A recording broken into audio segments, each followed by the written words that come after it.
Hey y'all, it's your girl, Attorney Simone, your legal bestie. Apologize for the delay. Um, Excuse me, I know it's been a minute since we had a Sunday service, so I wanted to hop on today. It has been quite a week because this week it's been Afrotech. I was on a panel yesterday, all kind of fun stuff. What I want to drop in the chat is a link. We are also going to do call-ins today. So if someone, here we go. If someone wants to call in with a legal question, I'm going to go ahead and pin this. There we go. So it's pinned in the chat. You're welcome to do so. Here are the rules for that.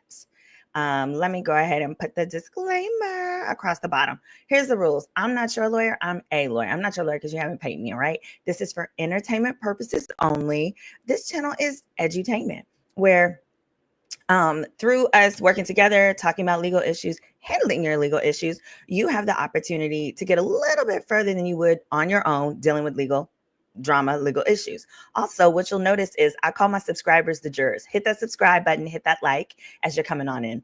And with the jurors, one of the things that I love is oftentimes they have dealt with their own similar legal issues. And so oftentimes you'll see in the comments, they will drop jewels as well. So thank you guys for joining. And here's what we got on the docket. We've got a few different things. There's a lot of weird stuff going on. So Kanye's nuts. There's a lawsuit that's been filed against him by a former employee. We're going to talk a little bit about the Seattle Storm, which is the women's basketball team over there. They have been sued by a player. We're going to talk about that one. Obama's Secret Service. A member of Obama's Secret Service team recently got fired. A black man too, y'all. He got fired for allegedly trying to do it in President Obama and Michelle's restroom. Yes. Can you ask a question in the chat? Yes, Connie, you can. I'll do my best to try and get to those. Hey, that H2O said, I finally made a live. Yes. Welcome. So let's go ahead. We're going to start with, here we go. I'm going to do a little share. Let's start with the Obama story. I want y'all's opinion on this because I side-eyed this story big time. All right, so it says, oops, Secret Service agent fired after inviting his ex-girlfriend to the Obama's beachfront Hawaii mansion. Claims he suggested that they do it to each other in the former First Lady's bathroom, like the Mile High Club, quote unquote. All right, so here's what it says. It says, neighbors get into this. A Secret Service agent has been fired after he reportedly took his girlfriend to their beachfront Hawaii mansion and suggested that they do it to each other in Michelle Obama's bathroom. So my first question is, how did they even find out? Like, how did they find out? Well, it says this woman, Korea Dwainen, the author of, quote, Uncovered Heartbreak, a memoir of trust and trauma. Trauma has a U in it, but that's okay. A memoir of trust and trauma details her experience dating a Secret Service agent that she refers to as Dale in her memoir. In the book, she claims she met the agent while vacationing at Martha's Vineyard. Also, single ladies, I highly recommend getting your talents to Martha's Vineyard, especially in August. There's a lot of men's up there. A lot of them are married, so you're going to have to sift through those, but that's the advice. All right. She said she met him in Martha's Vineyard. He was there protecting the Obamas. Per the novel, the agent sent over several photos of former First Family's sprawling beachfront mansion just a week before inviting her to the property in November 6th of 2022. Wait a minute. So then he invites her to Hawaii. Okay, they already met in Martha's Vineyard. And now he's like, come meet me in Hawaii. I'm here for work. Okay. Then it says, while the couple was away, it says Dwayne alleged the agent suggested doing it in the bathroom, claiming it would be a badge of honor, kind of like joining the Mile High Club. She also claims that Dale told her the couple's code names and proclaims that she even knew Michelle's schedule. She detailed how she knew when Michelle did Orange Theory. Oh, what a good plug for Orange Theory, by the way. That when Michelle did, first of all, I used to do Orange Theory. It's a workout. It's a workout spot, right? And it's like it comes with trainers and da da da da da. What I'm really thinking is, with this Orange, like, baby, do they just shut down the whole Orange Theory for Michelle Obama, or like, did they shut down the whole Planet Fitness or whatever if she was gonna go in there, or like she's just like surrounded by Secret Service on the treadmill. Like, I would love to see that. If anybody knows, if anybody has gone to an Orange Theory with Michelle Obama, I just want to know, what does that even look like? It says she detailed how she knew when Michelle did Orange Theory, when she took private tennis lessons, and when her personal trainer came as well. Throughout their relationship, Dale also sent her photos of Alicia Keys' home and Tyler Perry's boat in an attempt to woo her. So my question is, how did this even come out? And then here's where it gets sketchy and I get to itching my scalp. Okay, Dwayne told ABC News she had contacted the agent's boss after things went south between the couple, claiming, quote, breaches of trust and of his job. So y'all, here's how this got outed. They broke up and she gets mad at him, and so she calls his job. How many times have you heard the story of some girl getting mad at you and calling your job, or sorry, a woman getting mad at a man and calling his job? This sounded crazy. Come on, listen, this sounds crazy. Let's keep reading. She said, okay, ABC News says she contacted his boss after things went south between the couple, claiming breaches of trust of his job. So basically, you dumped me. Now I'm going to make you lose your job and your livelihood. Cool. She also feared for her personal safety, she said. Okay, I'm going to need to see evidence of that. This complaint led to an interview with the Inspection Division of the Secret Service's Office of Personal Responsibility. This resulted in the agency suspending the agent while they conducted an investigation that eventually led to him being fired. The Secret Service released a statement. Although the protectees were not present at the time of the incident, these actions were an unacceptable violation of our protocols and our protectees' trust in everything we stand for. Listen. So basically, yes, that lady snitched. That snitch. I want your thoughts in the chat. Like, I'm sorry if that, okay. So first of all, do y'all believe her concern? She said that she was concerned about her safety. What about it, ma'am? Here's the thing.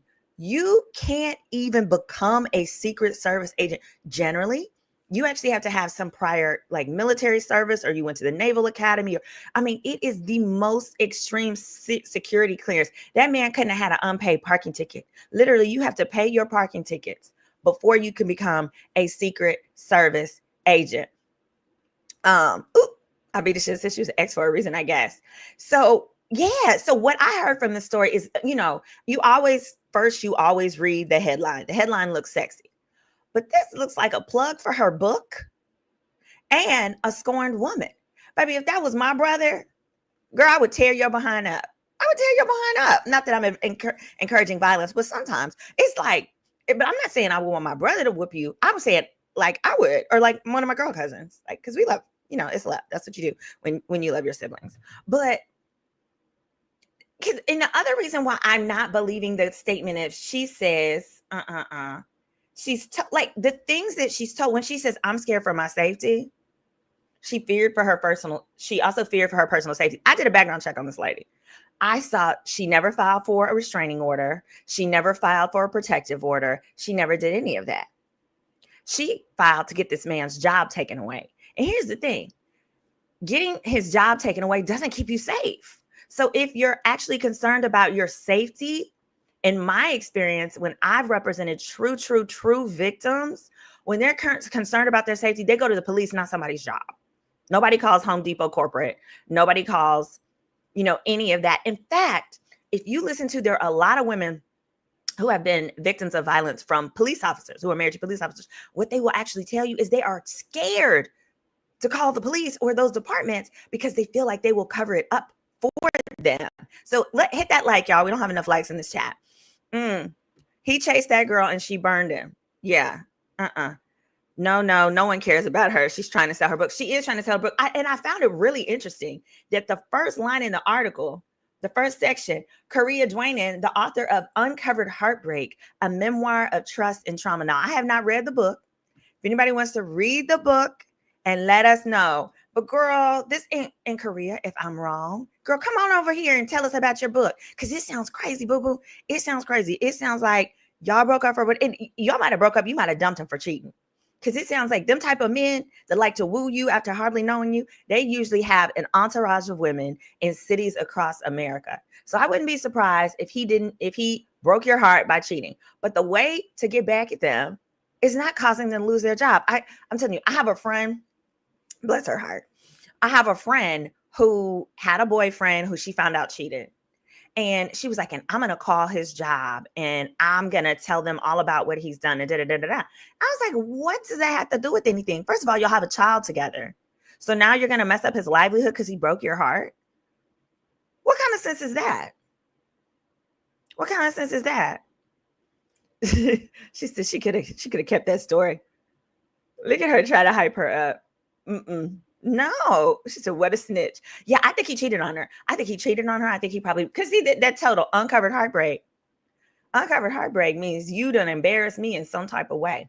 She probably was going on these little excursions. Because let me tell you what these boys do when they love bomb you. They will invite you on these exciting things, these exciting trips to get you. And then once they got you, they're like, now I'm going to invite somebody else that's new because I want something new and sparkly. And so then you're like, well, wait a minute. You're not answering your phone. You're not being as responsive, blah, blah, blah, blah, blah, blah. So yeah, I'm having trouble believing. I'm just having trouble believing that she little victim. No, don't get me wrong. She probably is a victim of infidelity. But I think you call that man's job wanting that man to get fired. But here's the problem. And he clearly did those things, right? But he did those things to woo you. So I don't know. That man is both of y'all are wrong. So I don't know. Anybody else? If you got a sister, if you got a brother that's dating this lady here, Korea, y'all might want to think twice because I'm scared of her. She's going to make him lose his job if she gets mad. Now, for a more heartfelt story, I want to share this one with you. I love happy stories. Happy Sunday. Don't forget, I dropped at the beginning of the chat, I dropped the link. If you want to call in with a legal question, we're going to have a call-in segment. So feel free to do that. All right. So this story here is a story of this Chicago man. He knew that he was adopted, but he ends up finding out 35 years later that his favorite bakery that he used to go to all the time, the owner of that bakery was his biological mommy. This is the cutest little story. Here, I'm going to play it for you. Left the adoption open. And I said, if he really wants to find me, then he'll be able to find me. But otherwise, his life must be great. I wouldn't interfere in that life. Their relationship now, like they've never been apart. You all pretty. With Lenore now semi-retired, Vamar runs much of the business. The puzzle that always haunted him, now complete. Man, I love my mom. I love having a mother. It was a lot of rough Mother's Days. I love my son. Give me some sugar, and all I'm thinking in my head is, why do I give me some sugar? I didn't order any. I don't. What is this? So what he's talking about is he did like some DNA kind of test and found his DNA. And then he reached out and he called who he thought, he found some information on who the mother was. He gets a call back from his favorite bakery. He'd gone to the bakery so many times, it was actually saved in his phone. And it's called Give Me Some Sugar. Here you go. Still not dawning on me. And then, I'm like, hello, she's like, hello. And then that's when we started screaming. And I started crying on the phone. Lenore had put Vamar up for adoption when she was 17. I had left the adoption open. And I said, if he really wants to find me, then he'll be able to find me. But otherwise, his life must be great. I wouldn't interfere in that life. Their relationship now, like they've never been apart. You all pretty. With Lenore now semi-retired, Vamar runs much of the business. The puzzle that always haunted him, now complete. Man, I love. Awesome. So I just love that sweet little story. And I also want to take this time to say, well, first of all, MD, look at you being a blessing. Thank you for gifting 5 memberships. And I also want to take this time to say, now that we've got a new administration that's going to be coming in, I want to encourage more brown families to consider adoptions, open adoptions, and things like that. Especially because with open adoptions, a lot of times I feel like in our community, we are reluctant to encourage adoption because we know people who have personally been in the system and experienced terrible, terrible, terrible abuse. And I just want to take this time to stress that the experience of children in the foster care system generally is distinctly different from someone who is adopted at birth or at infancy. And the reason why that is because usually when you are adopted at infancy, it's somebody who tried for years to start a family and couldn't. It's usually a husband and a wife. And you can pick them. You can literally say, that teenage girl can say, what's the life I always wanted? They can even see their house. They can see photos of their house. Do they have a swimming pool? Is there a swing set? All of those things, and give the child their best life. And then they also have the opportunity, if they choose open adoption, to keep in touch with that family and or to just let the child know, hey, I didn't give you up for adoption because I didn't love you. I did it because I did. And I wanted to give you the best possible life. So I hope more families begin to think of that, because I know it's actually, there's not a lot of American Black babies that are up for adoption at birth.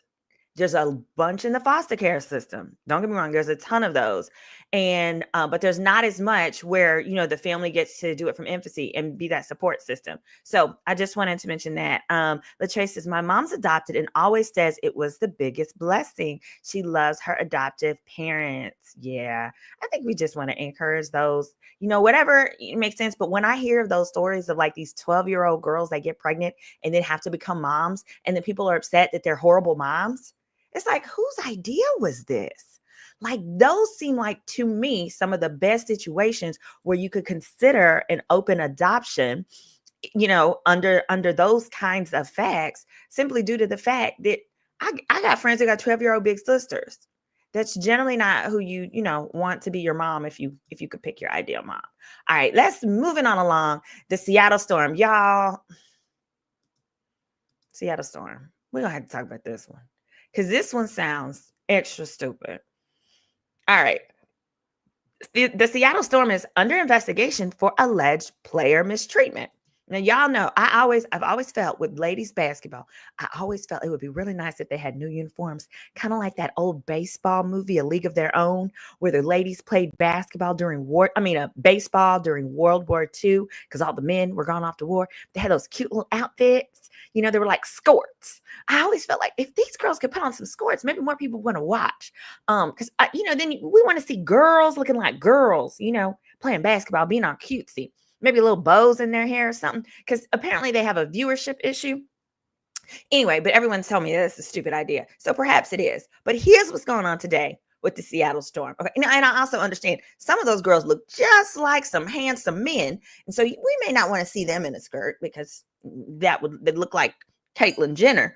But here we are. Here's the story. Okay. Sidebar. It says the coaching staff of the Seattle Storm is under serious allegations of player mistreatment. As reported by the Sun-Times, a law firm hired by the team is investigating claims of harassment and bullying related to on-court performance during the 2024 WNBA season. A source has informed the outlet that the allegations are related to incidents that occurred during practices.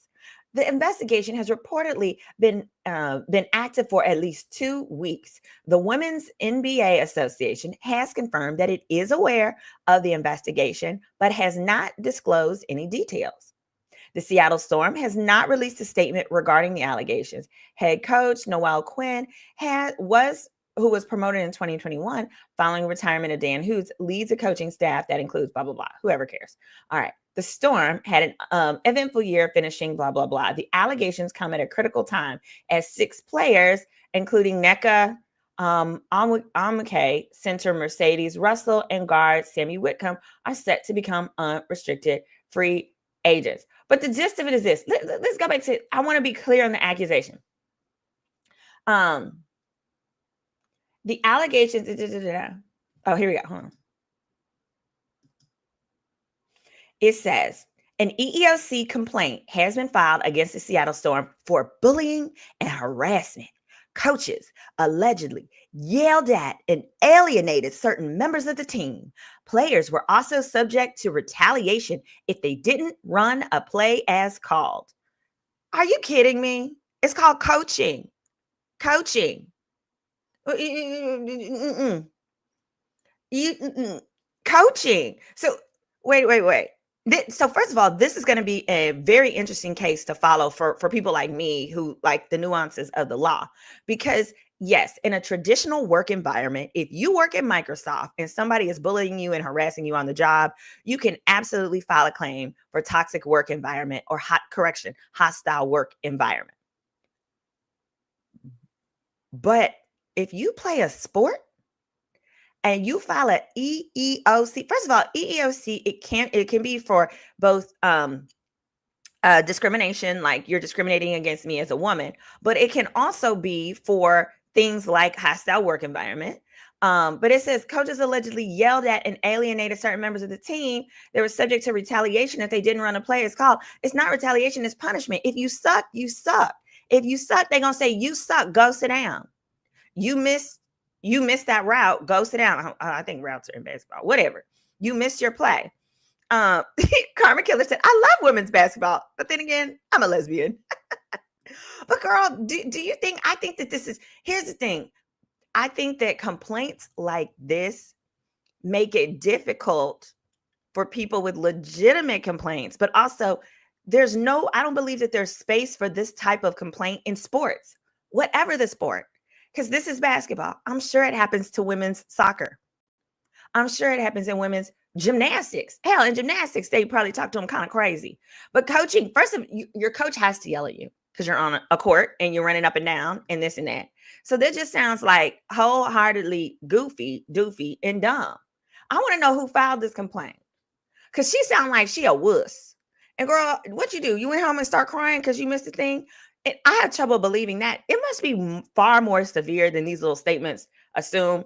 Because in order to get to the WNBA, that means you didn't survive AAU basketball as a kid through high school. You went through college basketball, where they definitely holler at you. In fact, they even often haze. So you get this on the job, unless this is somebody who just don't want to be there anywhere. And it's like, hey, let me try to go out with the settlement. Hey, as a lawyer, do what you need to do. But yes, Rachel K., I agree. It sounds like suck it up, buttercup. You sound ridiculous. And at the end of the day, if this is allowed to prevail, that is going to seriously impact, I believe, the NBA's support of the WNBA. Because in the end, again, these kind of claims are covered by employment law insurance that corporations have. And so if that's going to be the case, the insurance companies, you cannot operate your corporations in America without insurance. Those insurance companies are going to think twice about insuring women's basketball teams. We ain't never heard of no man's basketball team talking about, I'm filing a complaint. My coach yelled at me when I didn't run a play like he told me to. What type of bull is that? All right, moving right along to something a little less stupid. All right, here we go. And don't forget, if in the chat, someone said, if this prevails, then when can you say anything to them about their play? Well, exactly. This is going back to the WNBA story. It makes me think about that too, because the fans do it as well. So what, are you going to claim hostile work environment if they let the fans like harass you and make fun of you and do all that from the stand? Is like, to what extent are there going to be limitations? This just sounds utterly goofy. So I would love to get my hands on that EEOC complaint. EEOC complaints are not public unless someone chooses to share it like with the company and with you, but they're generally not public. But I want to know, because this sounds really, really stupid. Okay, here we go. Now this was fascinating to me. Obviously, that's why I put it on the docket. It says here we go. It is not lost on us. All right. It says the daughters of Malcolm X sue the CIA, the FBI, NYPD, and others for $100 million over Malcolm X's assassination. I love the concept of this lawsuit, and I am excited to follow it. I'm going to read you a little bit about it. And then we're going to listen to the clip from attorney Benjamin Crump. I am very curious who the actual litigation attorneys are going to be, because Mr. Crump, he's not a litigator. He's like a TV lawyer. And I'll break down what that means. It says the three daughters of Malcolm X have accused the CIA, FBI, and New York Police Department and others of their alleged roles in the 1965 assassination of their father in a $100 million lawsuit. Let me know in the chat if you'd like for me to break this, go pull the lawsuit, and I could do a video just on that lawsuit. Would be happy to do so. It says, according to CNN, the suit filed in Manhattan federal court, the daughters, along with Malcolm X's estate, claimed that the agencies were aware of and were involved in the assassination plot and failed to stop the killing. If you recall, 3 men were initially convicted for the killing, and 2 were exonerated in 2021. I did not know that. If you recall, 3 men were initially convicted for the killing and 2 were exonerated in 2021. What? Oh my God, that's probably where they found the additional information out. It says that same year, a letter written by a former NYPD officer, Raymond Wood, alleged the NYPD and FBI covered up the details. During a press conference, attorney Ben Crump stood with family members as he described the lawsuit. Crump said he hoped federal and city officials would read it and learn all the dastardly deeds that were done by their predecessors and try to right these historic wrongs. In the lawsuit, the family said the prosecution team suppressed the government's role in the assassination. Oh, yes. That makes sense too, y'all, because that frequently happens because as prosecutors, you cannot get a conviction if people believe that the cops were somewhat at play in whatever happened. So you got to make it seem like the cops did everything by the book as they were supposed to. So it would make sense if the goal was to get a conviction against whoever the defendants were, and those defendants were not any cops. If the goal is to get a conviction against these defendants, you cannot identify or bring forward the garbage that the police have done. All right, it says in the lawsuit, the family said the prosecution suppressed the government's role in the assassination. Malcolm X's widow, Betty Shabazz, the plaintiffs, and their whole family have suffered the pain of the unknown for decades. Oh my gosh. What do you guys think? Do you think it's too late? Do you think they should just leave it alone? Here's what's interesting. Whenever I hear these old lawsuits popping up, my first question is, wait. What about the statute of limitations? Here's the thing. On the criminal side, ain't no statute of limitations for murder. Ain't none, ain't nary.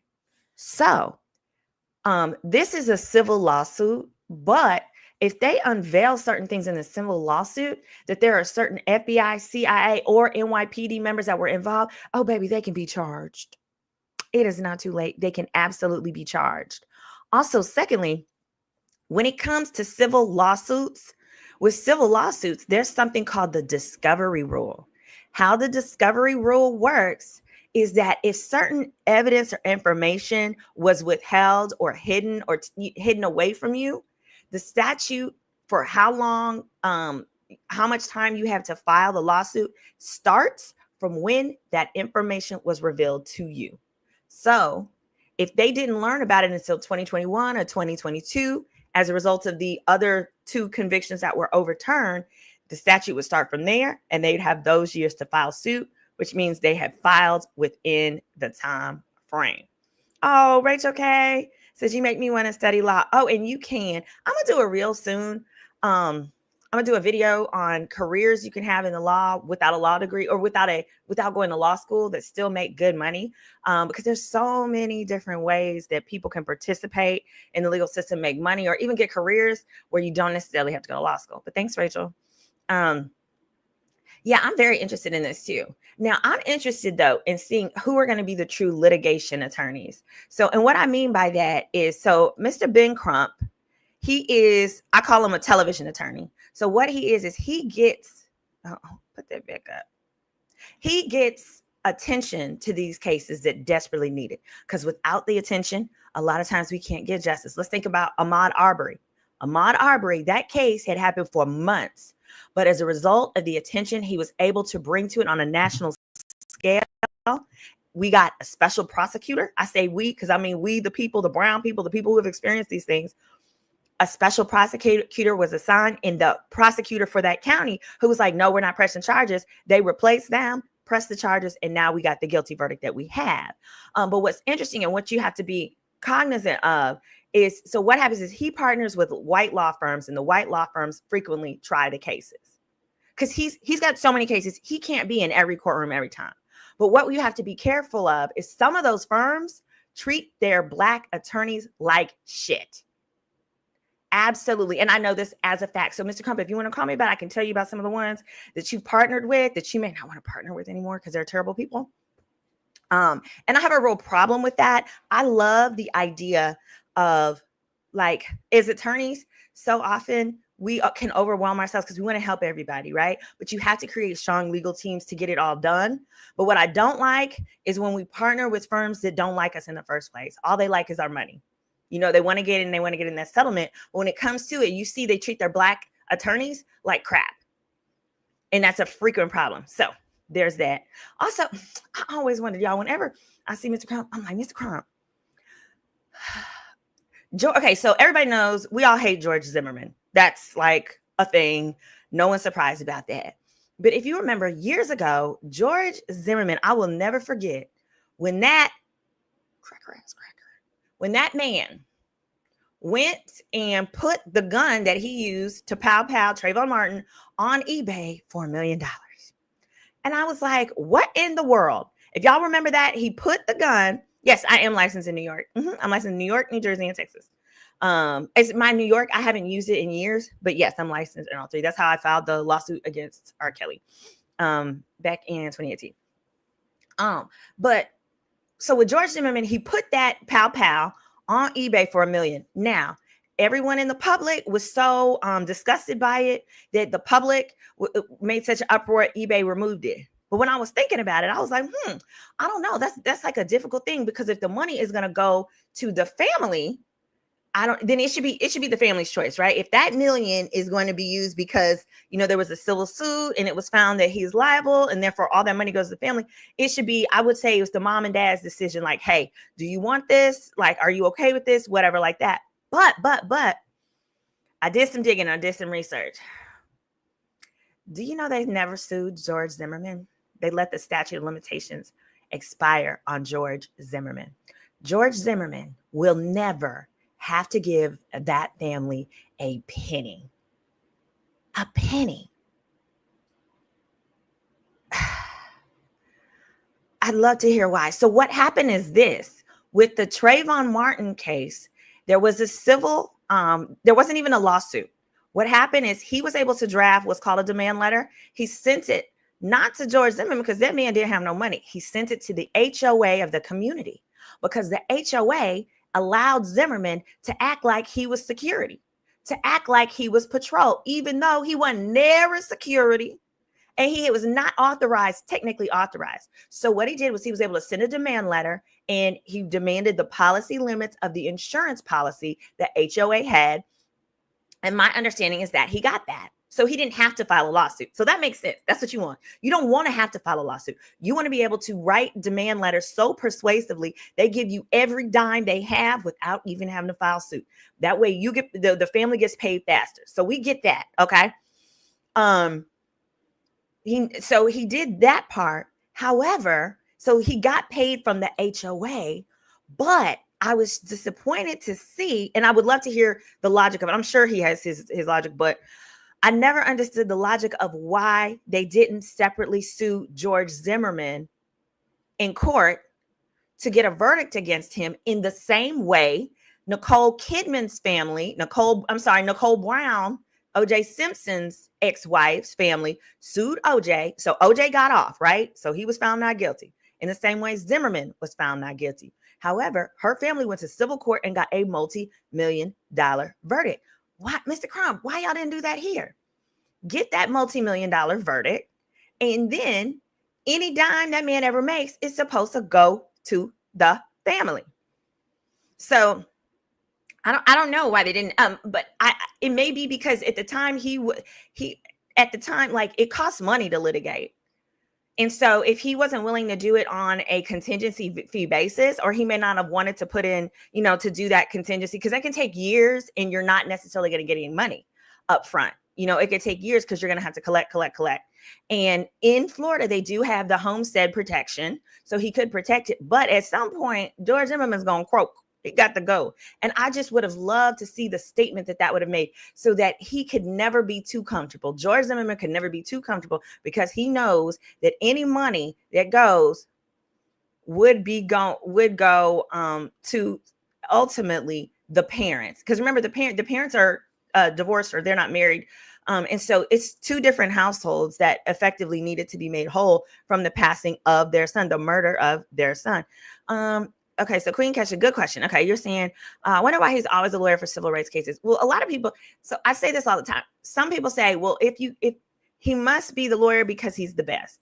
He could be. Or what also happens is when you're in such a trying time, when your loved one has passed, you don't have time to interview lawyers. So you go with who you're referred to.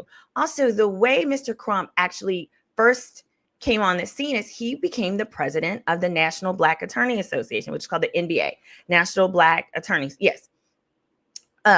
In the NBA association. And then what happened was with Trayvon Martin, naturally, and he's a Florida attorney, when that case happened, some of the first things you do is you can pick up the phone, you call the National Black Attorney Association and say, I want a great Black attorney to help me with this matter. So naturally, it goes first to the president and he says, whether or not he wants to take it, and if not, refer you to someone. So that's kind of how he launched onto the forefront. It was through the Trayvon Martin case because he was the president of the National Black Bar Association. And then since then, it's continued because someone has handled one. So you pick up the phone and you give them a call there. But I also say when you're dealing with, like, if you ever need to find a really, really good wrongful death attorney in your state for a relative, God forbid you have to, don't assume just because someone runs a bunch of commercials or is on TV that they're the best. Because here's why.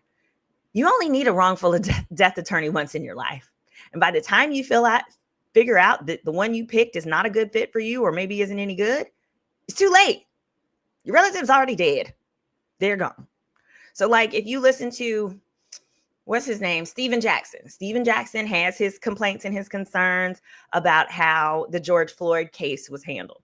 So I always say, call the families. You should call if you're hiring a wrongful death lawyer, call the families who've used that person in the past. And you could even make a post on social media. Hey, anybody know the family? I'm looking for, a wrongful death attorney. You're going to get buku responses, but just don't assume because someone's been on TV, because what I've learned is like a lot of the TV attorneys, and this is not specific to Mr. Crump. This is just like in your local town, the attorney that's on TV, a lot of times they only handle the biggest multi-million-dollar cases, and then the rest, they farm them out to other people. So it's a combo. He doesn't live in witness protection. I'm surprised. Nope, Rachel, he's out. He's having a good old time in Florida. So he lives in Florida. Sanford, Florida, I believe, is really, really racist. Because remember, that jury only had 6 people on the jury. Florida, in their bootleg laws, allows you to have a 6-person jury in these kind of cases. And of course, it's not a jury of your peers. No, that would make too much sense.